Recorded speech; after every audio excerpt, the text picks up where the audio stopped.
ঘিওরে তথ্য যোগাযোগ প্রযুক্তির মাধ্যমে নারীদের ক্ষমতায়ন বিষয়ক উঠান বৈঠক অনুষ্ঠান অনুষ্ঠিত। ব্রাহ্মণ প্রতিনিধি আল মামুনের তথ্যচিত্রে বিস্তারিত।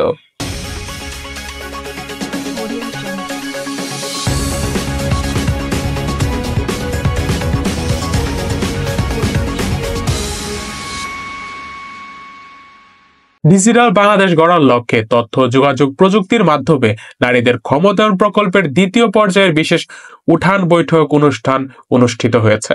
সোমবার 20 জানুয়ারি সকালে মানিকগঞ্জের ঘিওর উপজেলার নালী ইউনিয়নের মাসাইল গ্রামের বাবু মিয়ার বাড়িতে এ বিশেষ উঠান বৈঠক হয়। উপজেলা তথ্য সেবা কর্মকর্তা শামসুন আল লাকির সভাপতিত্বে উপজেলা তথ্য সেবা সহকারী সোহেলি জেবিনের সঞ্চালনায় আয়োজিত উঠান বৈঠকে বক্তব্য রাখেন নির্বাহী অফিসার জাতীয় মহিলা সংস্থা মানিকগঞ্জ আবু বকর সিদ্দিকী, অ্যাডভোকেট আরাফাত রহমান খান জুয়েল, উপজেলা সমন্বয়কারী ধনঞ্জয় মণ্ডল, সাংবাদিক আল মামুন, 3 নং ওয়ার্ড ইউপি সদস্য মোহাম্মদ আসলাম হোসেন, সেবা সহকারী সোনিয়া আক্তার, তথ্য অফিসার সহায়ক মোহাম্মদ ফরিদ মিয়া। এ সময় বক্তারা বলেন, চাকরি পত্রিকা বের হয় যেটা আমরা প্রতি সপ্তাহে লিখে থাকি, যেখানে শিক্ষিত মেয়েরা গিয়ে প্রতি সপ্তাহে না যেতে পারলেও 15 দিনে একবার বা মাসে একবার করে দিয়েও যদি তারা ওই চাকরি পত্রিকাটা বা বিজ্ঞাপনটা যদি দেখে তাহলে কিন্তু তারা চাকরি সম্পর্কে জানতে পারবে। অফিস আদালত মানে অফিস আদালতকে চিনতে হবে, যেতে হবে, এটা আপনার অধিকার। আচ্ছা, আমাদের তথ্য বলছে ভাতা সম্পর্কে। আমি পয়েন্টে কথা বলবো।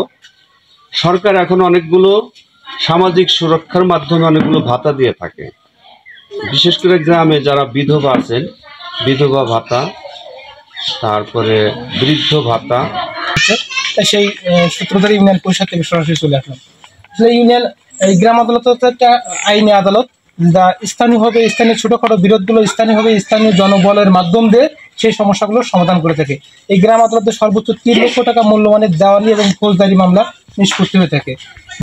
আমার বোনেরা, আপনারা যদি আপনাদের শাশুড়ির সাথে ভালো ব্যবহার করেন, আপনার শাশুড়ি যদি 60 বছর আরও মানে 60 বছরের বয়স্কা মহিলা হয়, আর আপনার ছেলে তো বিয়ে করবো 20 বছর পরেই, 20 বছর বয়স হওয়ার পর, আপনি যদি আপনার শাশুড়ির সেবা করেন, আপনার ছেলের বউ কি দেখবো না দেখবো না?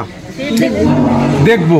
আমার শাশুড়ি আমার ছেলের বউয়ের আমার শাশুড়ি আমার শাশুড়ির সেবা করতেছে, অতএব আমি আমার শাশুড়ির সেবা করবো। দেখতেছি আমি করতে না বুঝছেন, বিস্তারিত আমি বলতে পারলাম না।